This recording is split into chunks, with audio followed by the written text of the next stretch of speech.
So I went riding this weekend and explored an abandoned cemetery with some interesting inscriptions on the headstones. Find out what they said.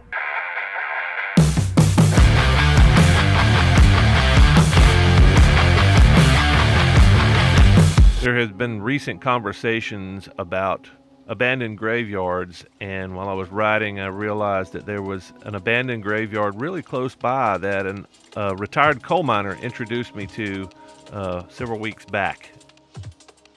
So the gentleman that showed me this graveyard actually discovered this. I'm not sure time frame, but I think it seems like it's 30 years ago or more, back when they were strip mining this area. And they had to move the road to strip mine basically under the road. And when they were moving the road to the other side where they'd already stripped so they could strip this side, they discovered this cemetery.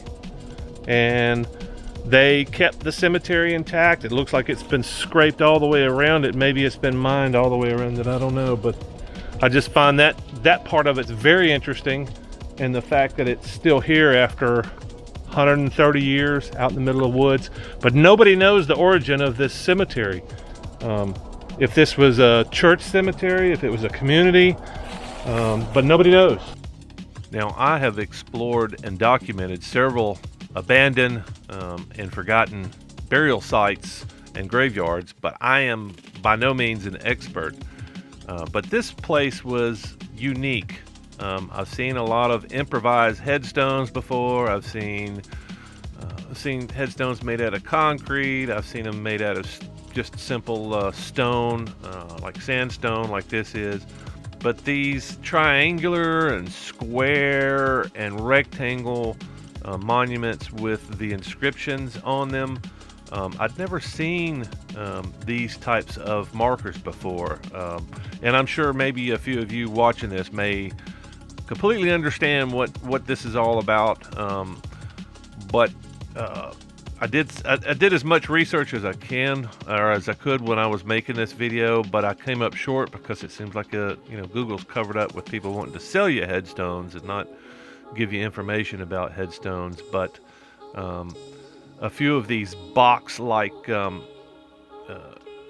enclosures, I think, are called curbing or coping.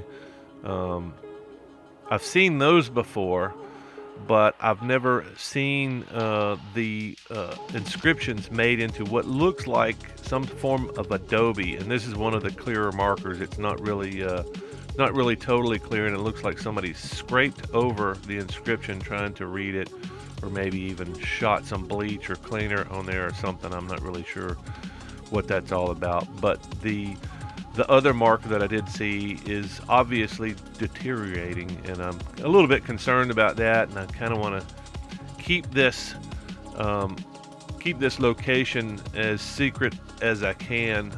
But if some of you folks know something about these types of markers or this type of inscription, let me know in the comments. I'm really interested in learning more about these markers.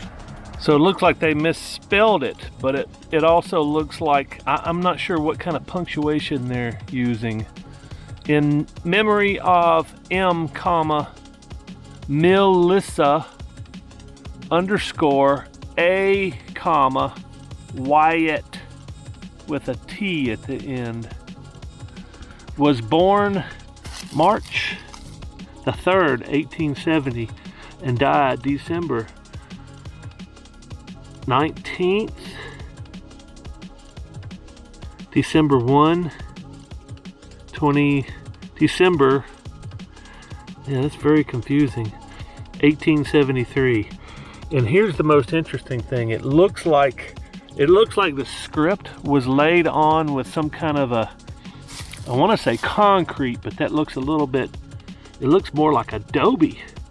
Maybe it's a mix of adobe and sand, and but you can see down here that stuff is flaking off. So this is all sandstone, but this script is beautiful, like some kind of instead of what do you call it, stonemason, anybody with those kind of skills, They just laid this raw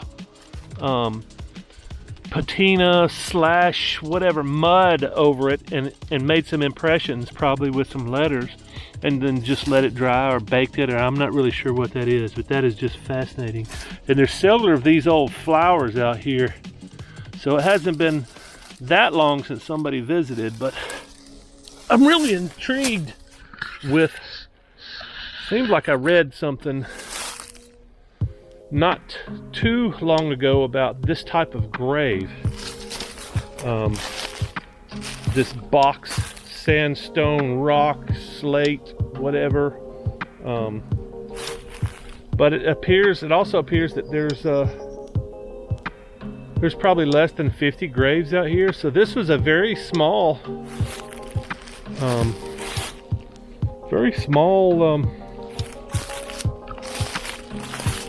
cemetery, and I want to know more about it. I don't even know what questions to ask, but it looks like maybe a lot of these stones had that patina on it, that mud caked. I mean, I would even say, adobe is kind of like a dried mud brick, and this looks like just flat rock here. And I'm afraid to touch any of it because I'm afraid it might flake off in my hands. This looks like worn plaster, some kind of a plaster with sand in it, looks like. It's very similar to what you see on the bare rock, except in color. And I'm just wondering what I'm missing out here. But I've seen at least 2 inscriptions that are surviving, so it makes you wonder.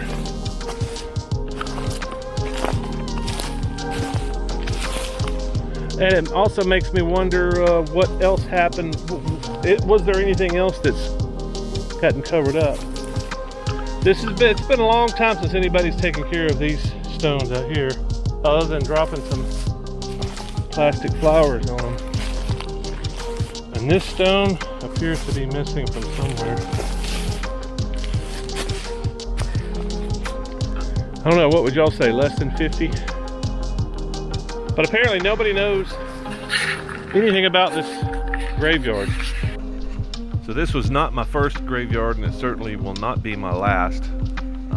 But I'm always looking for interesting things like this out there. If you know where any interesting abandoned graveyards are, tombstones, headstones, anything interesting like that, let me know in the comments. If you have any information about this gravesite in particular, let me know. And hopefully maybe we'll see a few more abandoned cemeteries in the future. I'm always looking for interesting stuff. If you liked the video, hit the like button, the thumbs up button. If you're not already a subscriber, hit the subscribe button. And if you want to help the channel out, get more people to enjoy it, share the link, share the video with your friends, and I'll see you on the next